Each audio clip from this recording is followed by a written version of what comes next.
Le rétro à la cote, dans le monde automobile aussi. Vous connaissez la recette, les constructeurs ressortent leurs modèles cultes et les mettent au goût du jour.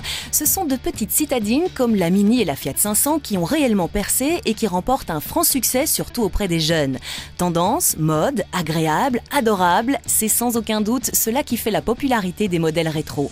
Et pourtant, ces modèles rétro ne sont pas pour autant destinés aux cœurs sensibles. Au contraire. Que pensez-vous de cette nouvelle Fiat Abarth SS? Elle affiche 900 kg sur la balance et développe 160 chevaux.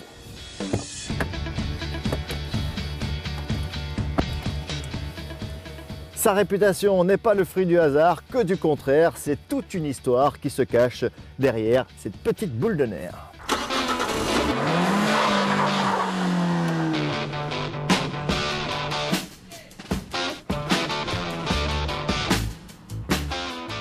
Carlo Abarth lance sa propre firme en 1950, spécialisée dans la construction des kits de tuning pour Fiat et Simca. Il transformait des voitures normales en bolides uniques de façon à les améliorer et les rendre plus performants que le modèle original. La transformation de voitures plut beaucoup et de nombreux Abarth firent donc leur apparition sur le marché.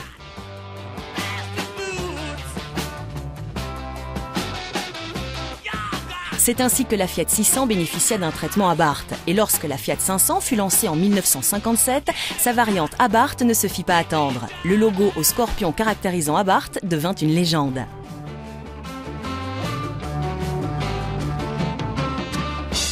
Désormais, il y a la nouvelle Fiat 500 Abarth. Elle est équipée d'un moteur 1400 turbo qui développe 135 chevaux. Mais pour 2500 € supplémentaires, vous aurez droit au kit SS pour arriver à un total de 160 chevaux.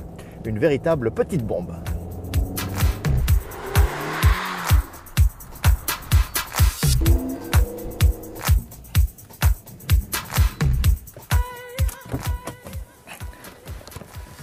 Mais Fiat n'est pas la seule marque au passé amélioré. Une autre petite bombe de légende jouit d'un véritable renouveau, la John Cooper Works.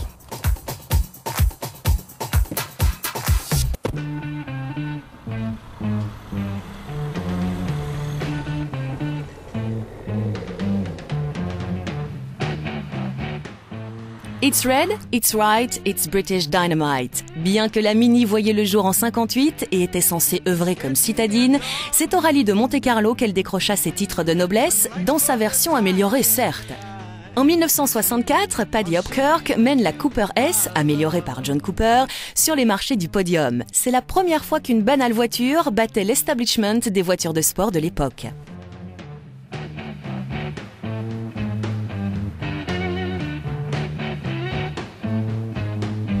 À l'heure actuelle, BMW continue tranquillement de bâtir sur cet héritage.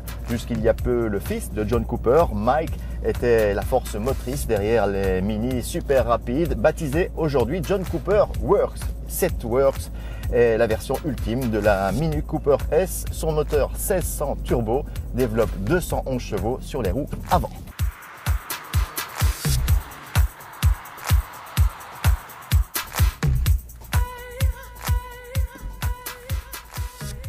La Fiat 500 Abarth et la Mini John Cooper Works sont des icônes, mais Renault possédait également son petit bolide amélioré, la Gordini. Cette Gordini est apparue en 1960. Amédée Gordini était surnommé le sorcier et ce n'est pas usurpé. On lui doit la métamorphose de plus de 200 000 Renault, dont les fameuses R8 et R12 Gordini. Amédée Gordini était à la France ce que Carlo Abarth était à l'Italie et John Cooper à l'Angleterre. Un génie technique qui transformait les moteurs ordinaires en bombes. En 1963, Amédée Gordini se penche sur la R8. Un an après, un mythe était né.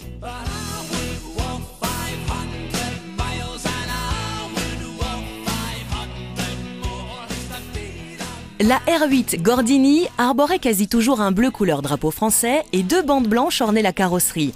Un clin d'œil pour la rendre encore plus rapide. Car rapide, elle l'était. Elle développait 77,5 chevaux et sa vitesse de pointe atteignait 170 km/h. Du jamais vu à l'époque pour une automobile de ce gabarit. En outre, elle affichait un rapport qualité-prix inégalé, tout comme ses résultats dans différents rallyes réputés dans le monde entier. Aujourd'hui, Renault fait souffler un vent nouveau sur la marque grâce à une ligne Gordini exclusive. La première nouvelle Gordini sera la Twingo Gordini qui se base sur la Twingo RS de 133 chevaux. D'autres Gordini suivront ultérieurement. Bonne nouvelle donc pour tout amateur automobile, car quand on voit passer un si petit bolide tellement puissant revisité, dégageant des tonnes de charisme, on ne peut s'empêcher d'afficher un large sourire.